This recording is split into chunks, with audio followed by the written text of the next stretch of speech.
Մարզխորհրդի նիստերը վերջին շրջանում ավելի հաճախակի են կազմակերպում, իսկ դա նշանակում է մարզում վիճակը լուրջ է ու անլուծելի շատ հարցեր կան։ Մարզխորհրդի նիստը այսպես բացեց Շիրակի մարզպետ Լիդա Նանյանը։ Օրակարգում տարբեր հարցեր էին, բայց նիստը մեծ մասամբ նվիրվեց հարկերի ու տուրքերի հավաքագրման ցուցանիշների հրապարակմանը։ Շիրակի մարզպետանի ֆինանսատնտեսական վարչության պետ Հովսեփ Սիմոնյանը նախ ներկայացրեց օրենսդրական փոփոխությունը հողի հարկի արտոնություններ տրամադրելու մասին, կոչ անելով համայնքապետերին տուն առ տուն սկզբունքով մինչև դեկտեմբերի 31-ը հավաքել բոլոր տեսակի հին պարտքերը, որպեսզի արտոնություն ստանան չվճարելու տույժ ու տուգանքներ։ Ես գիտեմ դուք եք ընտրելու տարբերակը, ինչ ճանապարհով եք տուն առ տուն եք մտնելու, հրավիրում եք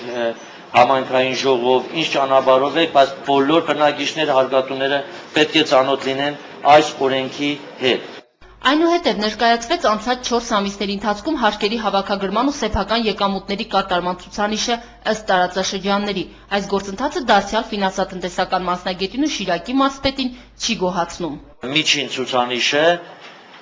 68 համայնք տա հողի հարկի մասով, 59 համայնք եւ 68 համայնք միջին ցուցանիշը մարզային չեն ապահովել 54.7%-ը։ Մարզի 27 համայնքներ հողի հարկի հավաքագրման մակարդակը, սա շատ լուրջ խնդիր է, ես չգիտեմ, մեծ համայնքները իրենք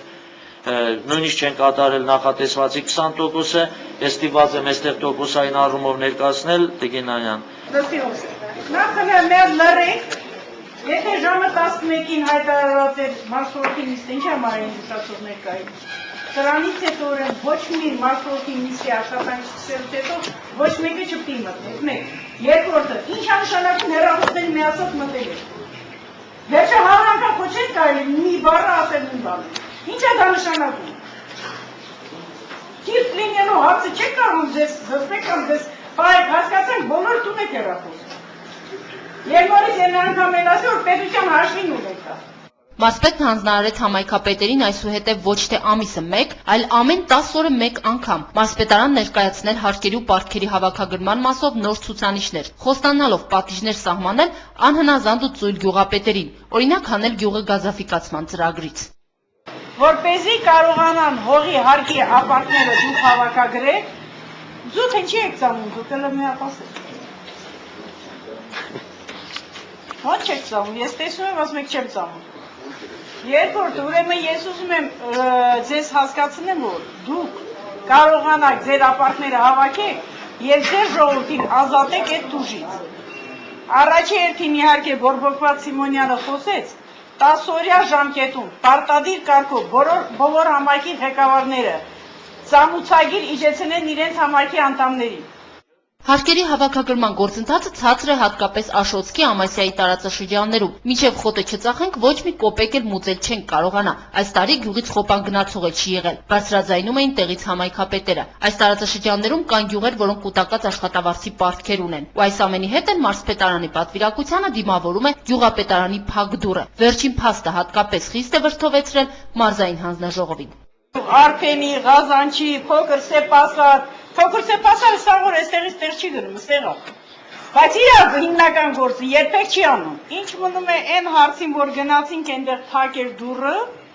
մենք այս տարանից հետո, այսինքն այսօրվանից մենք հետևելու ենք, եթե մարդիկ աշխատանքի չեն գնում, իրենց տունը նստում են, օրենքով սահմանված կարգով աշխատավարձ չստանան։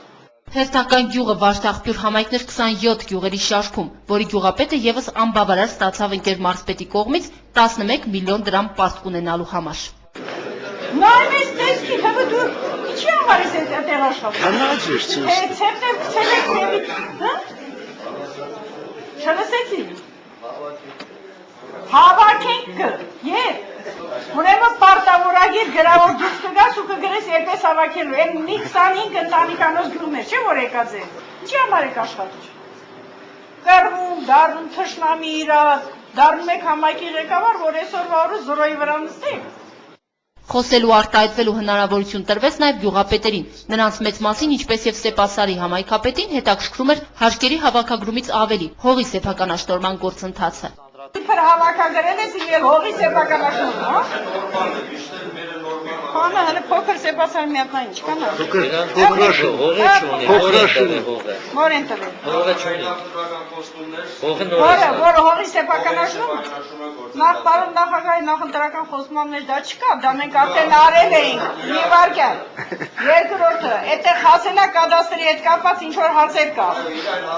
Մարզխորհրդի ժամանակ արձակվեցին նաև սանիտարական, հողի ոռոգման եւ այլ հարցեր, իսկ վերջում համայնքապետերը կրկին հանձնարարական ստացան անհապաղ հարկեր հավաքել ու փրկել սեփական գյուղը համայնքների խոշորացման ծրագրով սպասվող գյուղերի միավորումից։ Քրիստինա Մկրտչյան, Արտյոմ Ադամյան, Գալանյուս։